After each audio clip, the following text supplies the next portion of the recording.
Emerging from the darkness are the spectral fingers of the unknown, the curious and the strange. These appendages serve no other purpose but to lure us into a threatening abyss, one that forces us to resign to the haunting echoes of mysteries that will never be solved. Number 20.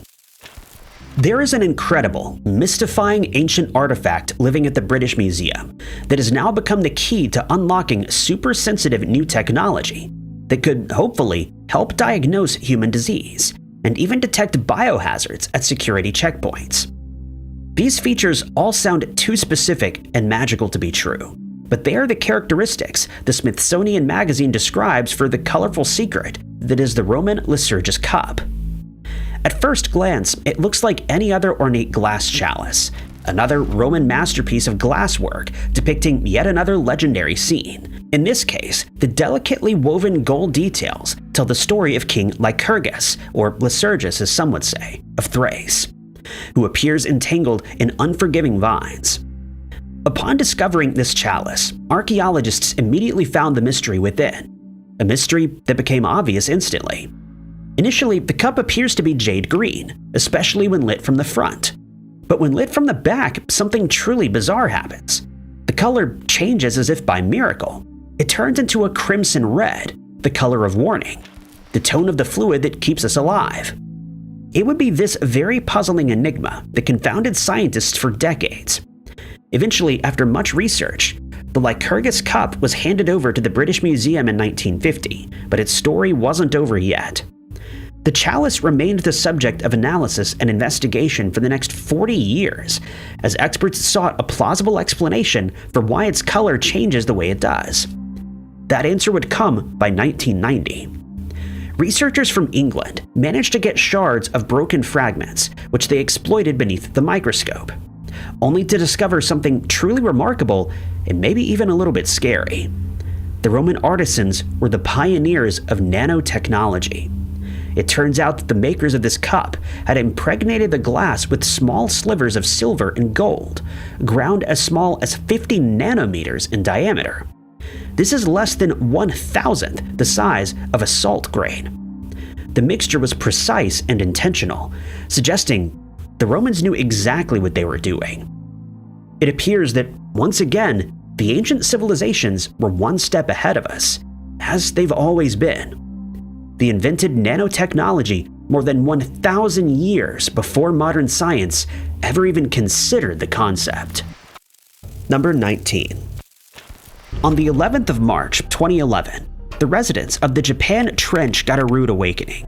An earthquake measuring a harrowing magnitude of 9.1 struck off the northeast coast of Honshu, triggering a massive tsunami that arrived on the shores within just 30 minutes.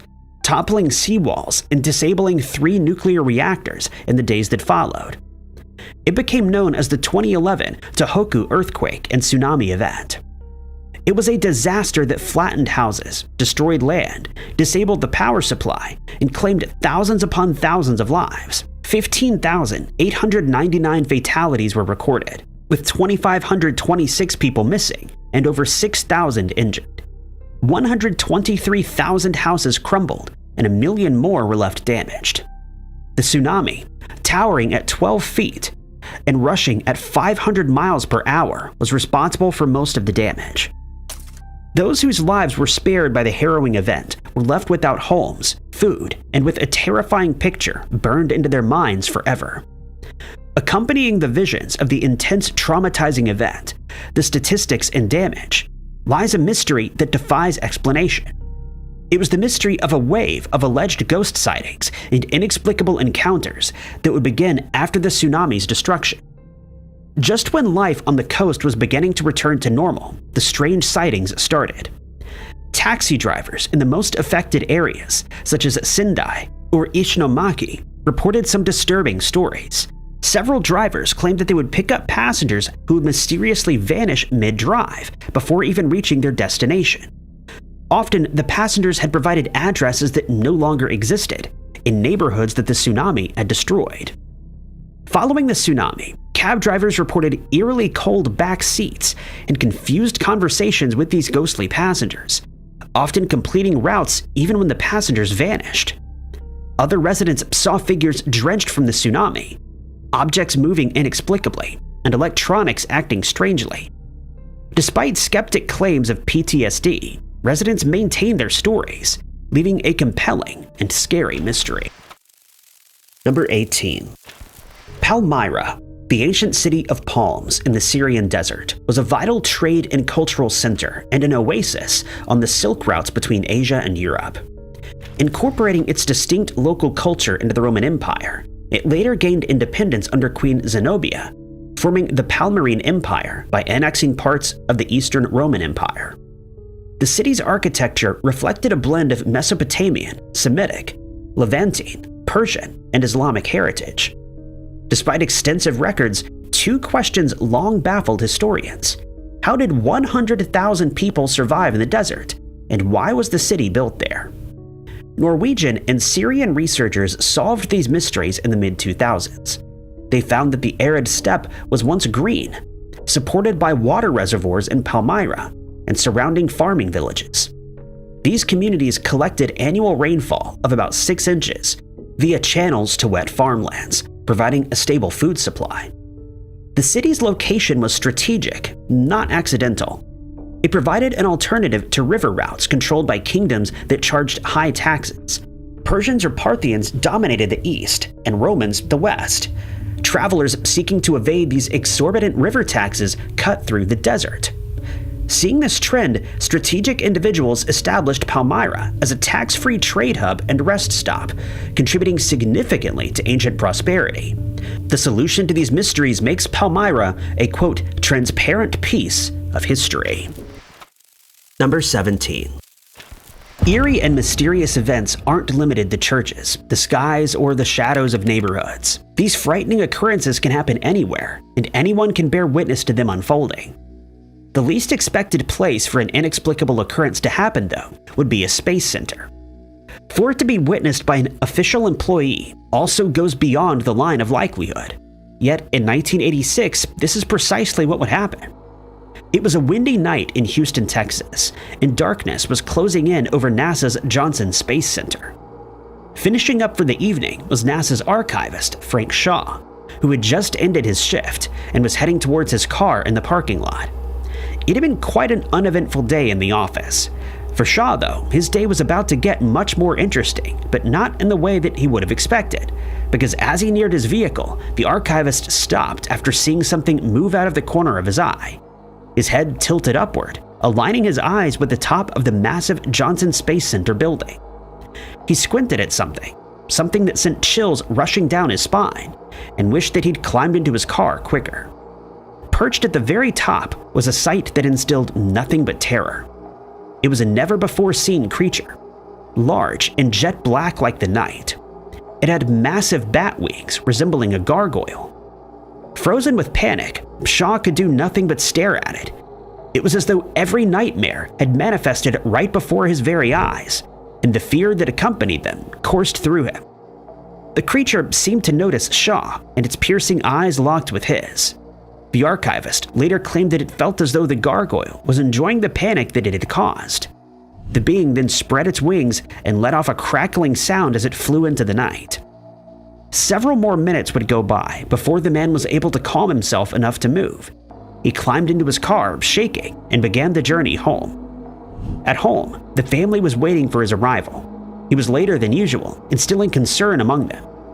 Once Shaw had arrived at the house, they realized instantly that something was wrong. Shaw was drained of color and out of breath, and he soon began to relay the most insane story they had ever heard. Of course, the family didn't believe him and thought that he must have misinterpreted what he had seen. Together, they decided that he should tell no one of the sighting, and Shaw kept his word as he tried to wipe that night from his mind. Plagued by the thought of this monstrous being, though, he confided in a friend who was also his supervisor. Expecting to be fired right on the spot, Shaw was instead pleasantly surprised by the response. The supervisor told him that he was not the first to have sighted the gargoyle. Allegedly, a file had already been opened after a previous sighting and inexplicable passings of 2 guards at the Space Center. Shaw felt a sense of relief, but the fact that he wasn't crazy or imagined the being posed a series of new questions and greater risks. What was he and other witnesses seeing in Houston? Number 16. In the non-canonical books of 1st and 2nd Maccabees, we learn of the Maccabean Revolt, a significant event detailed in biblical context regarding ancient Jerusalem during the Hellenistic period. In 1st Maccabees 133, we find the passage, "Then they fortified the city of David with a great strong wall and strong towers, and it became their citadel." Historians who have dissected the various aspects of biblical events came to believe that the passage was referring to the construction and establishment of the Acra. It would be this creation, a symbol of foreign oppression, that became the focal point of the conflict amid the revolt, where a Jewish uprising stood against Seleucid rule and Hellenistic influence. The uprising was led by Judas Maccabeus and his brothers, who wished to reclaim religious freedom. The Acra's presence was a reminder of foreign domination and religious persecution, with its destruction acting as a pivotal moment in restoring Jewish autonomy. The Acra, meaning stronghold, was founded by the Greek ruler Antiochus Epiphanes, ruler of the Seleucid Empire, before being captured by Judas and subsequently destroyed. It's this very event and victory that is the focus of the Jewish festival known as Hanukkah, commemorating the rededication of the Second Temple. Historians and interpreters, like many other cities and places mentioned in the Bible, believed that the Acra did in fact exist and lay in ruins in an unknown place, likely paved over. With the exact location of the Acra a subject of debate among scholars and archaeologists, the hunt for the fabled stronghold began, and various excavations took place in Jerusalem, with hopes that some evidence would emerge. It's long been thought that the forgotten piece of history was located in the southeastern part of the city, near the Temple Mount. Pieces of fortification walls, pottery, and other artifacts suggested this much, but excavation after excavation yielded no confirming ruins. The mystery of the Acra's location would plague historians for well over a century, with each failed expedition dwindling the hopes of ever finding it and forcing them to consider whether the two sources that speak of Acra, the Book of Maccabees and the writings of Josephus Flavius, were suggesting the correct placement of the stronghold, suggesting that it was within the boundaries of the city of David. Turns out they weren't accurate. Unexpectedly, after abandoning all hope of ever finding the Acra, Israeli archaeologists finally made a breakthrough in November of 2015. The Israel Antiquities Authority in Jerusalem has been excavating the Givati parking lot since 2005, and over the next several years, more and more clues began to paint a very different picture of where the stronghold had been established. A decade after excavation began in 2015, the Acra was discovered, situated outside the city walls on a hill, a strategic setting that allows it to overlook the populated valley below. Its placement would have allowed the control of all traffic to the temple on Temple Mount. The ruins had long been plastered over time and time again, and would only re-emerge after 10 years worth of careful scraping, dusting, and chipping away at the generational layers that rested upon it. Beneath the accumulation of past lives, there lay the remnants of the fortified tower, an imposing wall, and a steep defensive embankment. Confirming their discovery, archaeologists would go on to find coins, jugs of wine, pieces of weaponry, and the same ballista stones and arrowheads that were launched all those years ago by the Hasmoneans amid their effort to conquer the Acra. Number 15. Rumors of miracles often leave many questioning whether they are truly a holy event, a hoax, or a manifestation of mass hysteria. When it comes to the visions of Mother Mary and her alleged divine message, which occasionally make the news, we can't help but wonder the same thing. Such was the case in another miraculous instance that began on the 12th of January, 1973. Sister Agnes Katsuko Sasagawa, a Japanese nun who was deaf, was the first to experience strange visions of an inexplicable nature. That day, she'd seen a brilliant ray of light emanating from the tabernacle, an ornate locked box that signified God's presence among the people. It was mysterious and certainly left Sister Agnes in shock. Eventually, the thought of it faded from her mind, but 2 days later, the mysterious light reappeared, signaling the very start of a series of bizarre phenomena that she would go on to experience. On the 28th of June, The nun was subjected to a sudden onset of supposed stigmata, the wounds that randomly appear on the skin of a person, often in correspondence with a crucifixion. The wound had appeared on her left hand and took the form of a cross. Sister Agnes's hand was left red-stained and pulsating in pain. After acknowledging this, a nearby wooden sculpture of Mary became lit. Days would go by without another incident until the start of July, when the entity finally decided to address her with words.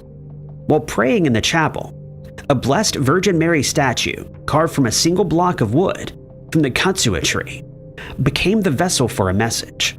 A voice had emanated from it, one that Sister Agnes could miraculously hear. The voice claimed that her deafness would soon be healed. She was also instructed to pray in reparation for the sins of men and report to her superior everything that she had witnessed. On the same day, other sisters from the church had noticed red fluid dripping from the statue's hand. On 4 occasions, the flow would repeat, causing a wave of fear to wash over the church, as well as intrigue.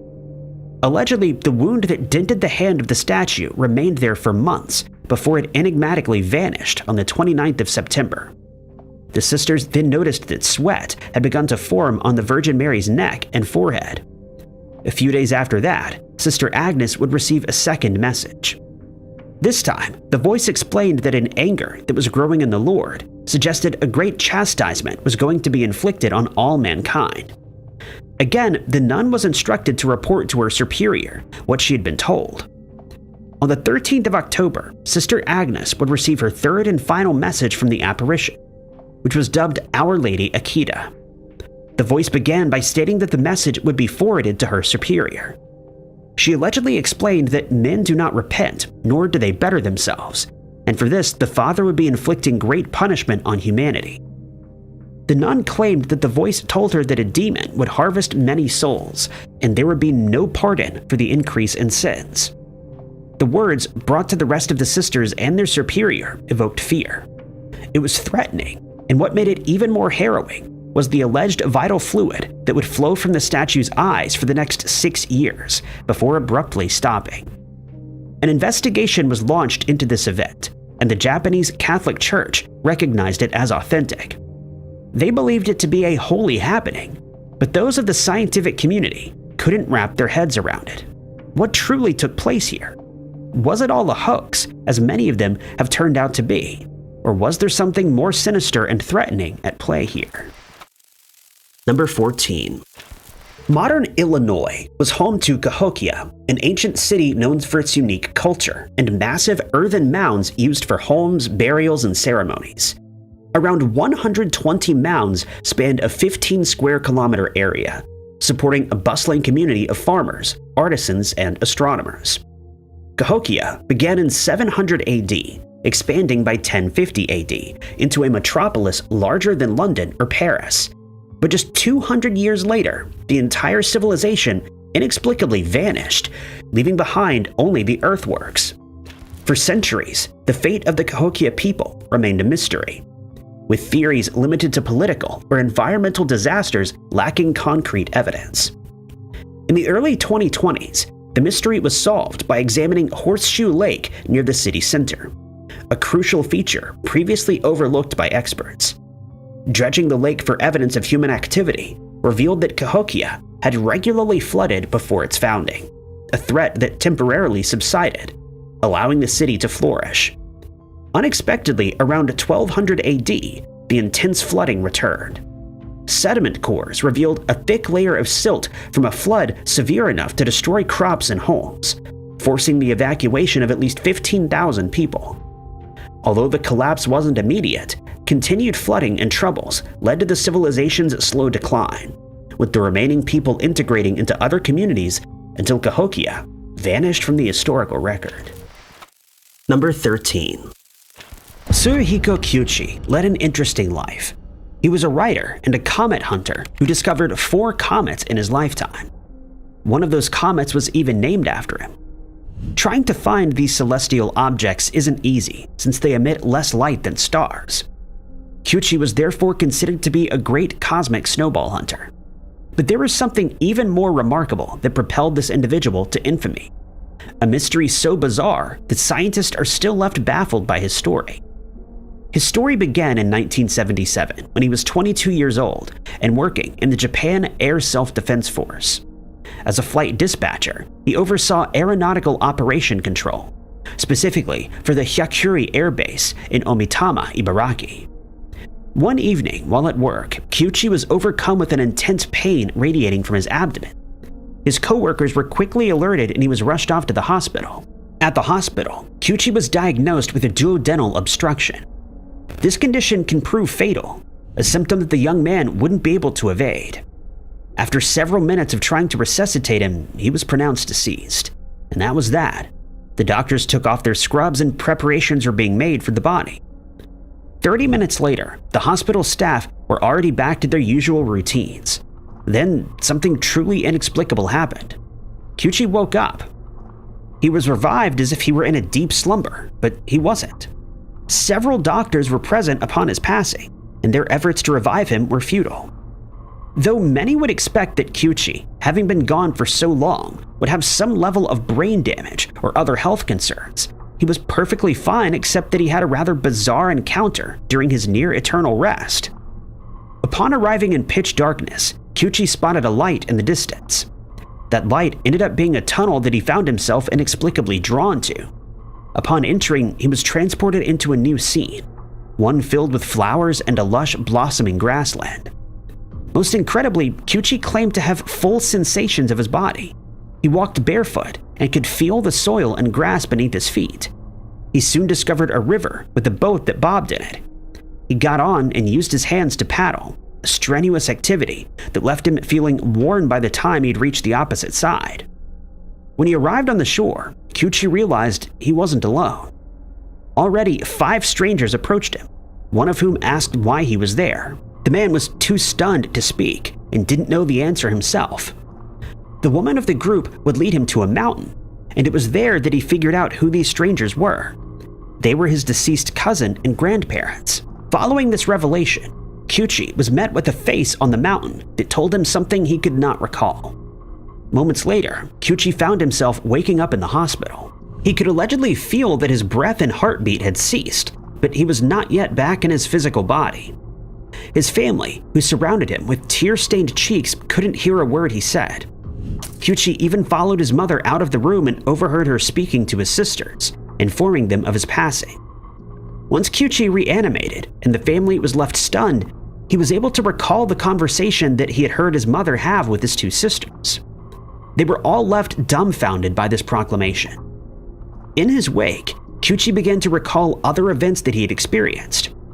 During one experience, he had traveled back thousands of years to the time of the Great Flood. He discovered that the waters were coming from a comet that had flown too close to Earth. The gravitational force had pulled ice from the comet into Earth's atmosphere, causing an immense downpour that raised sea levels by 2,000 meters in an instant. Allegedly, Kyuchi experienced the creation of the universe. He claimed to have gone back in time to the very start. It was an experience that forced him to reconsider his belief in the Big Bang, and instead suggested the presence of a greater universal mind, where the universe is one large consciousness. The young man was also able to predict some aspects of the future, claiming that in the 80s, humanity would discover evidence of an advanced civilization from the ancient world. And between 2024 and 2027, giant skeletons would be found in South America. All of these events occurred within a 30 to 40 minute time frame, leaving Kyuchi and the world with many unanswered questions. Doctors and scientists were left baffled by his revival and the strange stories he had returned with. Number 12. Nestled in Morocco's high Atlas Mountains is the village of Around, a blend of natural beauty and a rich history steeped in cultural heritage. The mountains, picturesque and serene, can also be hostile and dangerous. Yet it's this very environment that's been home to the Berbers for centuries. Ijreren Dreren, they call it, a term meaning mountains of mountains. A fitting name for the imposing natural formation that stretches thousands of kilometers, culminating in the impenetrable barrier as so seen today. But it's not the mountains that had the archaeology community in a stir for more than 130 years. It's the sourceless collection of rocks that made up the very pile upon which the village of Around has been built. 13,000 feet above sea level, the town hangs perilously atop the massive heap, balancing on the edge of steep drop-offs, tempting fate as it sits upon the major tectonic fault. For decades, experts stood in awe of the great rock pile, mystified by how it came to collect there. Only theories would be offered in place of answers, such as the idea that the movement of a glacier deposited them there. In 2014, though, a group of scientists finally figured it out, attributing the accumulation to seismic activity that occurred some 4,500 years ago. Through dating techniques and analysis, that theory was proven to be partially correct. A glacier may have been present, eroding the cliff face and making it vulnerable to collapse. 7,000 years later, now unstable and susceptible to collapse, researchers discovered that an earthquake shook the mountains, triggering a massive rock avalanche. The rubble tumbled down to the base of the mountain, piling on top of one another, forming a mound of its own. The nearby major tectonic fault added further supporting evidence to this idea. Geomorphologist Philip Hughes and his colleagues joined efforts to solve the long-standing mystery. Through aging the rocks there, they discovered the isotope beryllium-10, formed when cosmic rays hit quartz in surface rocks. The levels of this isotope can determine when the rocks became exposed to open air, ultimately revealing when the deposit was formed. Determining their age allowed researchers to trace records and identify natural disasters, which led to the discovery of the earthquake that occurred 4,500 years ago.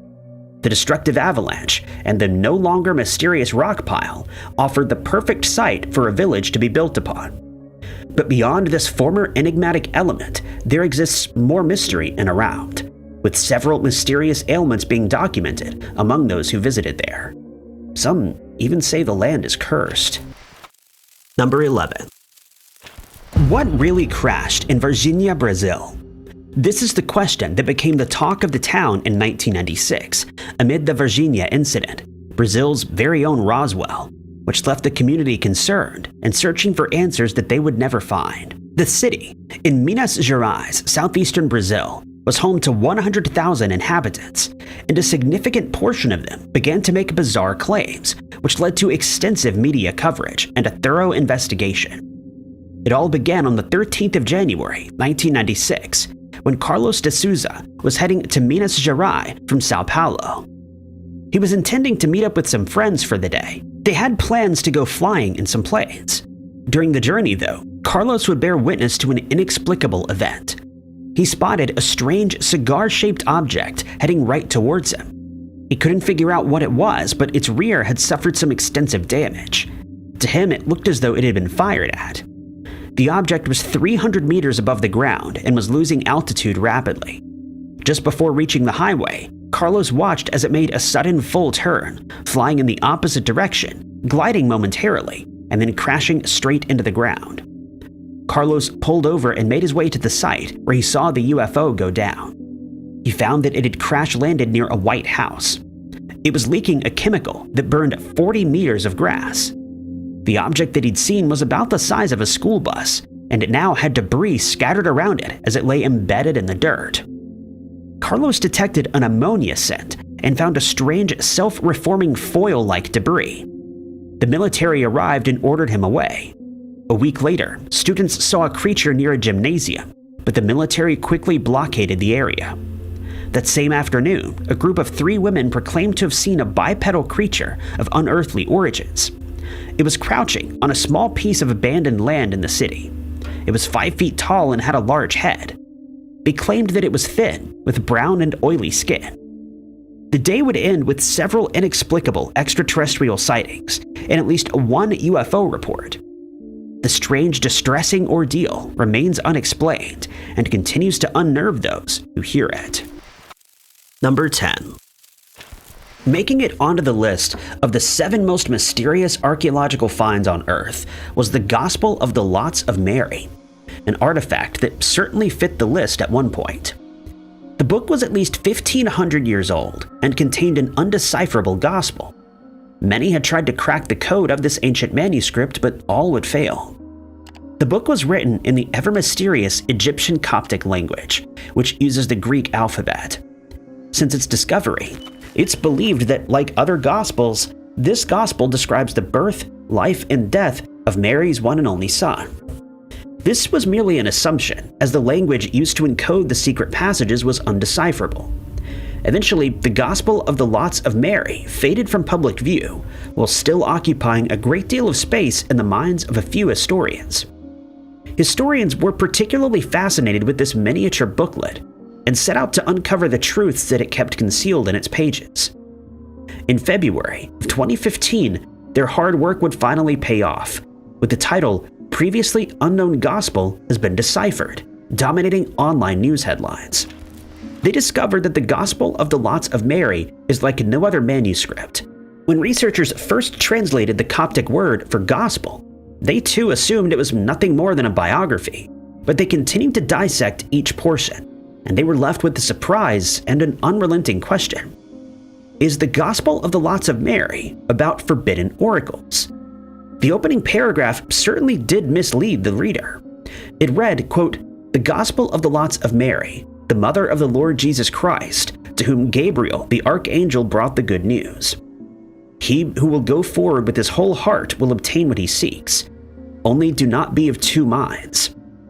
As they continued to unweave the ancient language, they discovered that the gospel was less of a life story and more of a magic 8-ball, a predictor of the future, a helper that solves problems for people. Now noted to be an oracle book, their efforts revealed a series of 37 questions and their answers, with very little mention of Jesus. The well-used text was used, it appears, for divination purposes. Someone seeking an answer to a question that had been plaguing their mind may have sought out the individual who possessed this very manuscript. That question would be spilled, and a random selection process would reveal the solution to the problem. The owner of the book would be the diviner, who would interpret the written oracles and explain how the individual facing the issue should respond. Each of the 37 passages is written vaguely, leaving each open to interpretation. Oracle number 34, for example, reads, "Go forward immediately. This is a thing from God. You know that, behold, for many days you are suffering greatly, but it is of no concern to you, because you have come to the haven of victory." Dominating the texts are several scenarios of hardship, violence, suffering, and occasional threats. Though many lot books existed in the past, specifically made to predict the user's future, this manuscript was unique for one word: gospel. The team has never come across any other lot book in the archives that's been referred to as a gospel. Number 9. In 2019, the development of a growing crisis, the onset of the pandemic, dominated news headlines. For Mexico, though, the fear they were experiencing was much different. Something truly sinister had taken to the streets, lurking in the shadows and terrifying the citizens. The inhabitants of Coita in the municipality of Chiapas were left sleepless, peering out their windows and trembling at every noise. The town was too afraid to leave its houses after dark.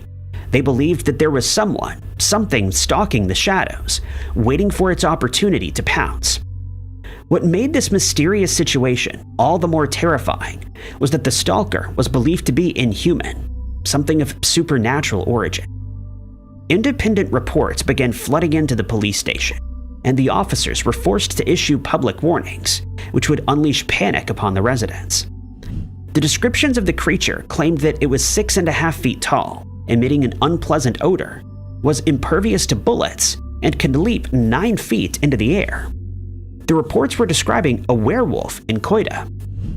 At night, residents could hear its howl, and some had even come face to face with it, leaving them drained of color from fright.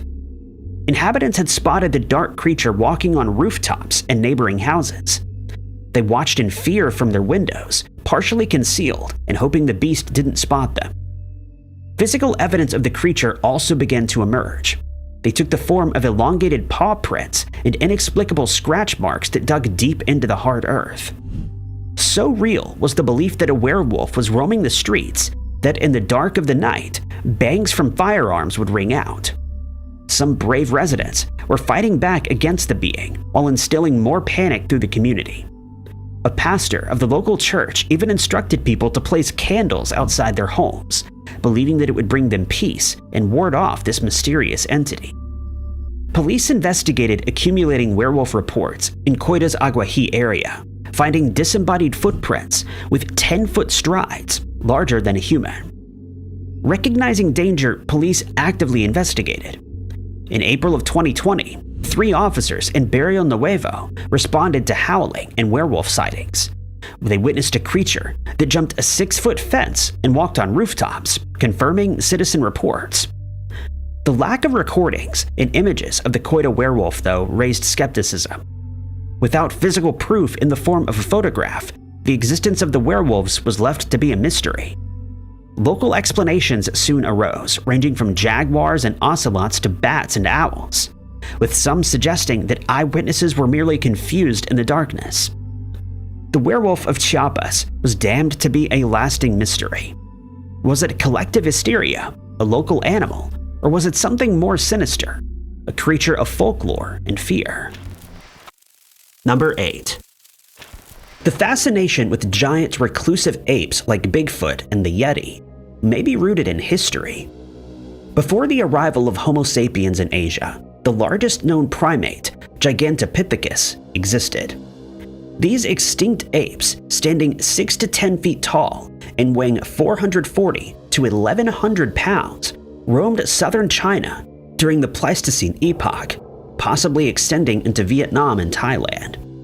They may have coexisted with Homo erectus as recently as 100,000 years ago, though this is unconfirmed due to ambiguous skeletal remains. The mystery of their extinction, which was not due to human hunting, was finally solved in 2024. Researchers determined that the species' inability to adapt led to its demise around 100,000 years ago.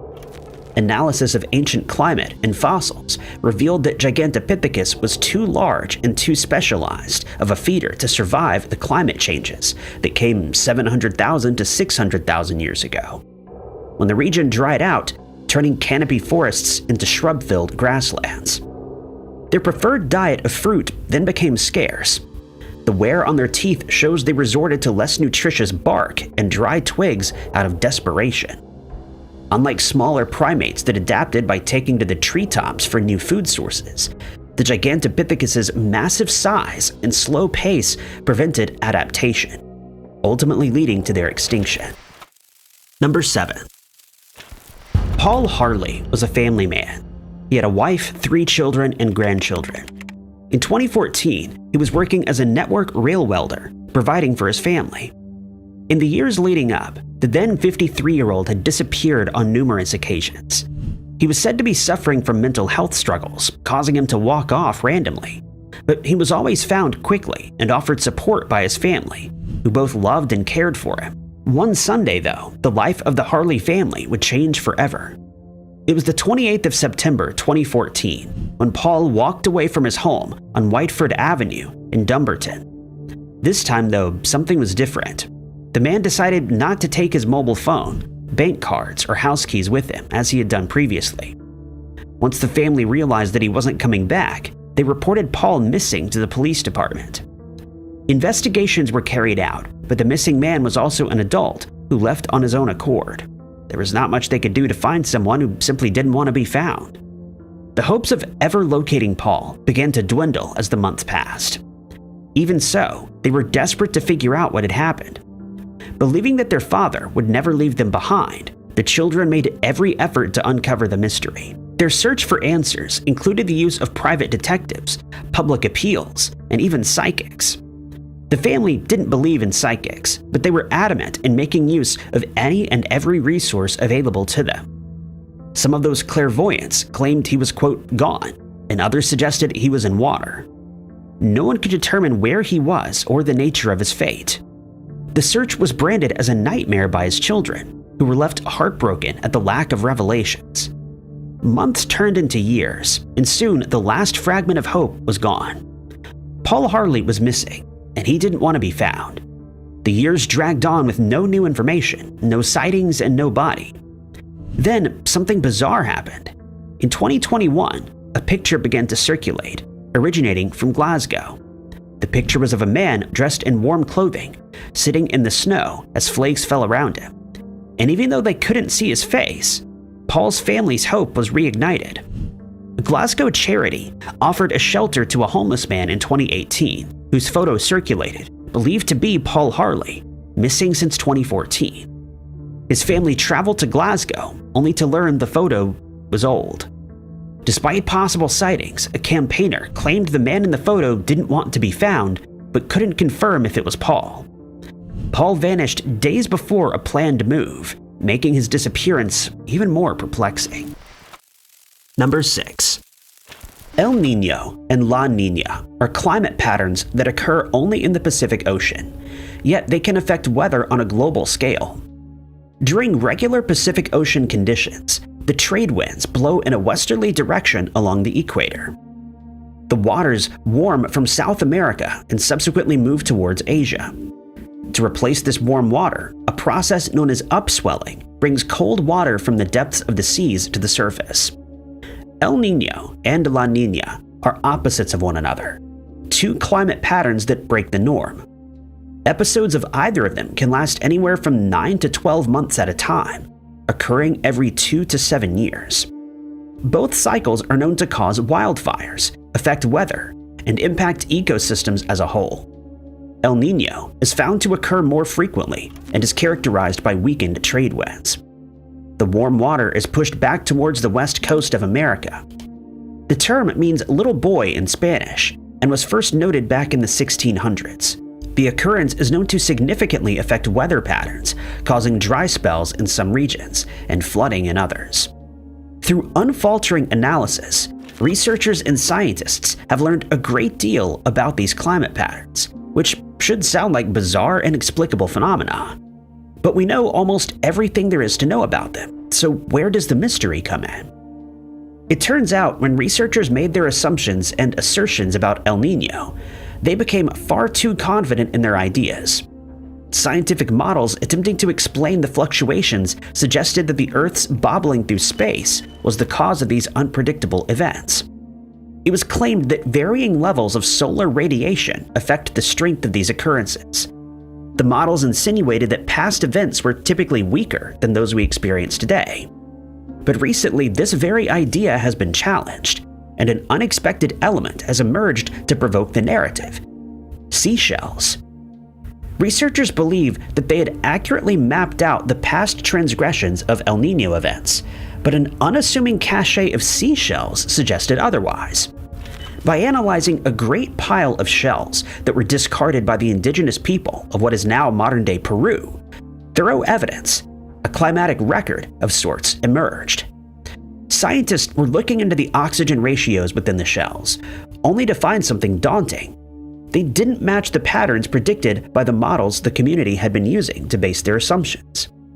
The analysis of the shells revealed that the entire model and subsequent conclusions were all erroneous. El Niño, it seems, had nothing to do with solar input, and instead, researchers found that massive amounts of ice and water dumped from melting glaciers have been greatly underestimated. Not only were they wrong about the cause of the event, but scientists were also incorrect about how long El Niños had been occurring. The seashells provided the answers to this too. It turns out such activity was present in the Pacific Ocean 10,000 years ago, and was both frequent and strong during the early Holocene period. Number 5. In 2007, a different kind of mystery dominated international headlines, with the Channel Islands at the forefront. It was the 23rd of April when Ray Boyer, a pilot of the United Kingdom's Channel Islands, boarded the Trilender. He was heading out on a routine flight from Southampton and was en route to Alderney, the northmost area of the island. As flight GR544 took to the skies that afternoon, everything appeared to be in order. A few minutes later, though, the sense of ease began to slip away when Ray and 5 of his passengers spotted something inexplicable. The plane was just 30 miles away from the island and 4,000 feet in the air when they spotted it. Hovering just 40 miles west of Alderney was an oddly shaped craft. It was long, thin, and sharp, with its bright yellow color standing out against the blue of the ocean. This strange vehicle was stationary at 2,000 feet in the sky. Initially, Ray had thought that it was much closer to his plane, no more than 10 miles. Once he determined just how far away it was, though, the true proportions of the object manifested, and it was massive. Ray and his passengers suggested it was significantly larger than a 737, claiming it must have been a mile wide. That wasn't all Ray and his passengers saw, though. As they continued to fly past the strange craft, something else caught their eye. As they approached Alderney, a second object identical to the first was seen nearby. This time, it hovered over Guernsey, but only remained visible for 9 minutes. Concerned about what he was seeing, Ray made contact with the Jersey Airport Air Traffic Control. Incredibly, Ray wasn't the only one who'd called in to report a mysterious craft or two. Patrick Patterson, another pilot going in the opposite direction, had seen the same thing. The pilot was coming from Blue Islands and heading to Jersey at the same time. As he headed past Sark, he passed by the strange object that hovered to his left. He described the craft as thin, yellow, and resembling a compact disc. It was also in the exact same place as where Ray had spotted it moments earlier. The story got even stranger when people on the ground began to report the same thing. Guernsey's BBC radio reported that the 2 residents of Sark had seen 2 incredibly bright yellow objects hanging in the sky. Air traffic control also tracked these objects on radar for 55 minutes before they vanished. Despite investigations a year later, the 2008 scientific report found no military activity or experiments in the area, and they claimed the Channel Islands Air Traffic Control were now unaware of the objects. Experts couldn't identify the objects, theorizing somewhat plausible explanations like sundogs or reflections. But ultimately, the English Channel UFOs remain unexplained. Number 4. The Tibetan Plateau, one of the highest inhabited places on Earth, was home to ancient, unknown civilizations on its eastern fringes. The Neolithic group flourished in the rugged highlands until a sudden mass exodus around 2000 BC, which coincided with the mysterious disappearance of their staple crop, millet. This regional collapse puzzled archaeologists for millennia. For centuries, these early settlers relied on millet from northern China to sustain themselves and their livestock. After 4,000 years, the crop unexpectedly vanished, taking the civilization with it. 300 years later, new settlers successfully cultivated wheat and barley, leaving historians wondering why one crop failed while the others succeeded. The Tibetan millet mystery was finally solved in 2015 by an archaeological team led by Jade Guedes. Using new technology and evidence, they discovered that climate change, not only a modern issue, was the culprit.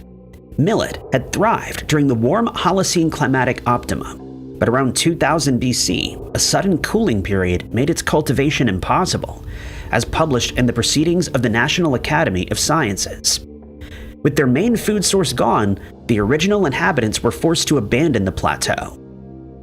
Guedes' team also found that later success of wheat and barley was due to their ability to thrive in colder conditions, replacing millet as the Tibetan staple. Ironically, modern global warming may favor millet today, as the Tibetan Plateau is now one of the fastest warming regions, potentially allowing the forgotten seeds to resurface. Number 3. The strange story of the Tassidae begins on the island of Mindanao, in the secluded province of South Cotabato. It was 1971 that the name Tassidae first appeared, even though their discovery had allegedly occurred some years earlier. It was only that year that local hunter Dafal, who had been hunting in the forest of South Cotabato, brought some bizarre news to Manuel Elizalde. Elizalde, the head of PANAMEN, the Philippine government agency dedicated to protecting the country's cultural minorities, was left baffled but intrigued by the information Dafal had brought him. He told the official that some years earlier while hunting, he'd encountered a mysterious group who were living in a primitive fashion. After establishing contact with the supposed group, Dafal became their sole means of communication with the outside world. Interest grew quickly, and Elizalde ordered that a meeting be arranged with this untouched society, eager to learn more about their origins and culture. So Defal did just that, and on June 7th, the official was formally introduced to the Tassidae. Allegedly, the group consisted of 27 people, each belonging to 6 stable families. They were living within the caves, deep in the Mindanaoan jungle, living a gatherer lifestyle.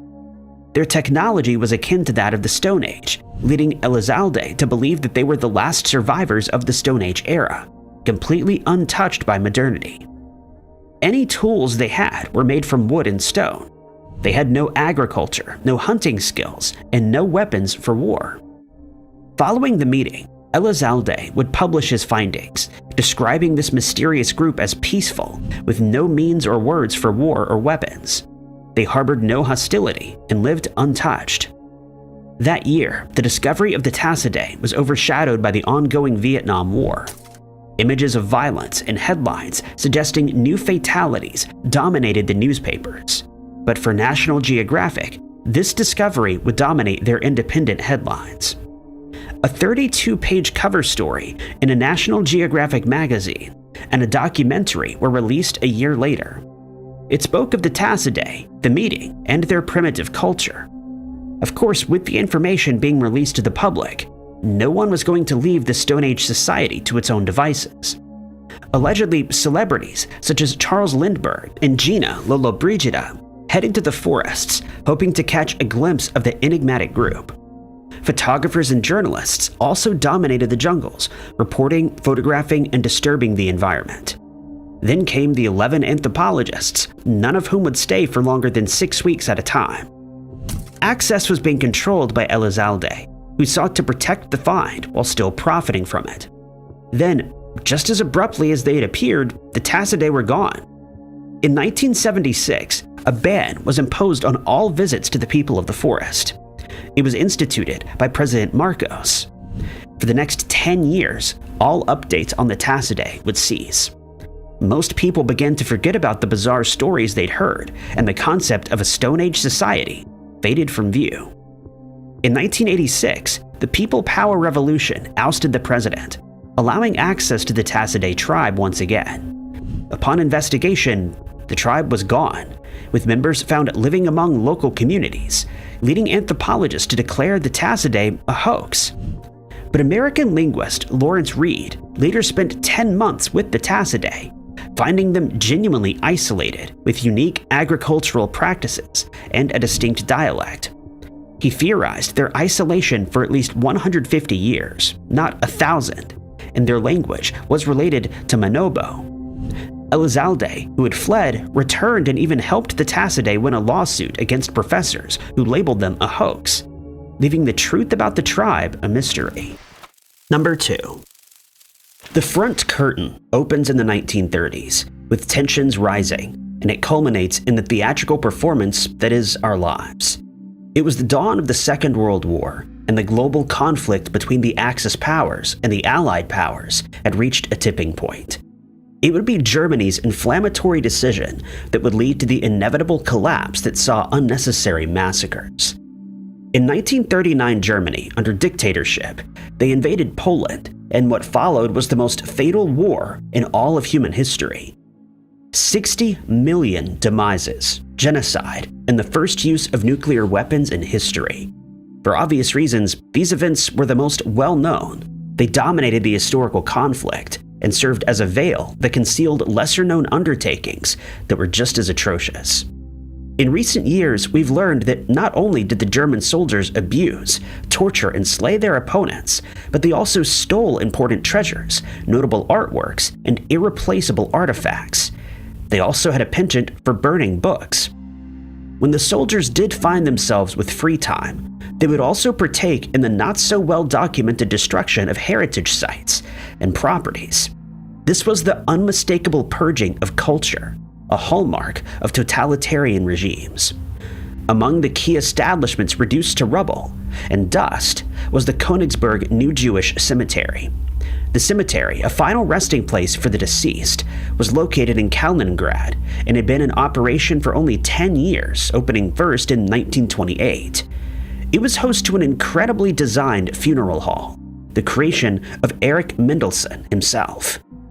Unfortunately, this German architect would watch as the soldiers stormed the sacred place and lay waste to it all. They invaded in 1938, just 1 year before the war. The hall lay in pieces, the tombs reduced, and the grief resurfaced.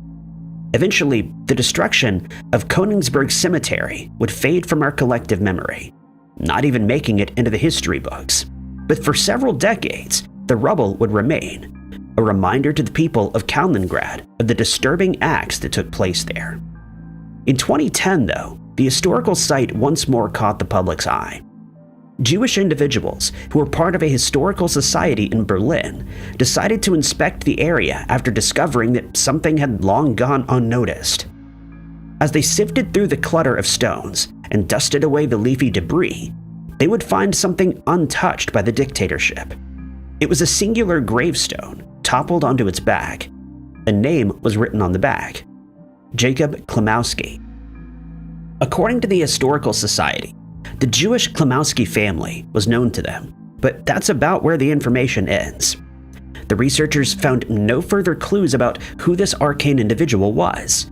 There seemed to be no record of him. So for a decade, the question lingered: who was this guy? The historians and researchers dedicated to finding the families of the lost victims of the war opted to not give up. They wanted answers just as much as anybody, even if it meant searching and sleuthing for decades. It would be these very efforts that eventually paid off, albeit 10 years later. The society was able to track down some of his descendants, who had no idea that their ancestor was among the era's more notable individuals. They didn't even know that among the hundreds buried in the cemetery that his grave was the only one left intact. Through DNA matching and record checking, it was confirmed that the researchers had found the right family. To give society greater insight into who Jacob really was, the descendants provided the very documents and photographs once thought lost. The very documents that revealed the life of the formerly unknown man. It was at the end of 2020 when the puzzle pieces were all put together, unveiling a forgotten mystery. Jacob, as it turned out, lived in Königsberg with his wife and their 2 children. He was a World War II veteran on the German side, a factor that shocked the historical community. In 1933, Jacob was 55 years old and required an urgent operation for unclear reasons. Due to alleged complications, he passed away shortly after and was buried in the Königsberg New Jewish Cemetery. In 1939, at the dawn of the war, his family immigrated. His grandchildren and great-grandchildren would disperse all over the world. Today, they live in Israel, the United States, and Switzerland, and they had no idea who their grandfather and great-grandfathers were. A man, a sole surviving gravestone, a mystery, a veteran, and a testament to the notion that all is not lost. Number 1. Balloons in C. Poe's riddle read the headline of one 1967 newspaper article. It implied something childlike. Balloons have always been associated with clowns, fun fairs, and celebrations. But why would the media care so much about a birthday party decoration being in the ocean? That's because the discovery of the balloons occurred during a perilous time, when any artifact might have been mistaken for a weapon. It was, after all, the era of the Cold War. It was the 29th of June when something was spotted bobbing in the water of the Atlantic Ocean. It was a crate, no larger than a bread box. Upon its discovery off the coast of Florida, near Hallandale, tensions immediately arose. News had traveled that the diplomatic ties between the Soviet Union and Cuba had strengthened, which posed a greater threat to the United States. So when the crate was spotted bobbing up and down in the water, the United States Coast Guard was sent to investigate. Their suspicions were immediately confirmed when the crate was found to be stamped property of USSR. The address, though, placed the object's origins at the Institute of Mineral Resources of Cuba. With utmost caution, the box was removed from the water, and further investigations were underway at the office.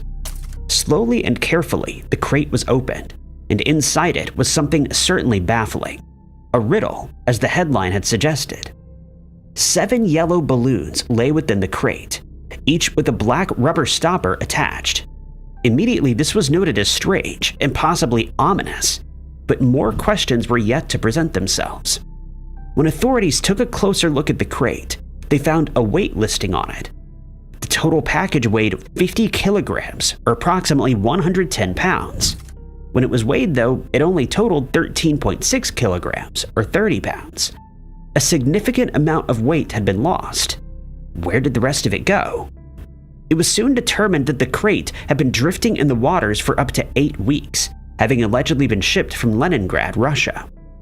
The amount of time that the crate had been adrift may have allowed for the balloon's air to escape.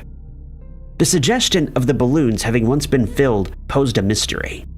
In the room where the crate sat, officers had gathered around, and a daunting concept was spoken aloud. What if the balloons were filled with the toxic gas?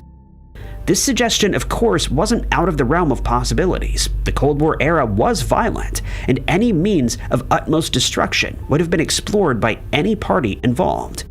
It would come as no shock that biochemical warfare would be exacted. The harrowing concept was thoroughly explored, and no indications of poisons or toxins could be found on the balloons themselves, and they'd been floating for quite some time.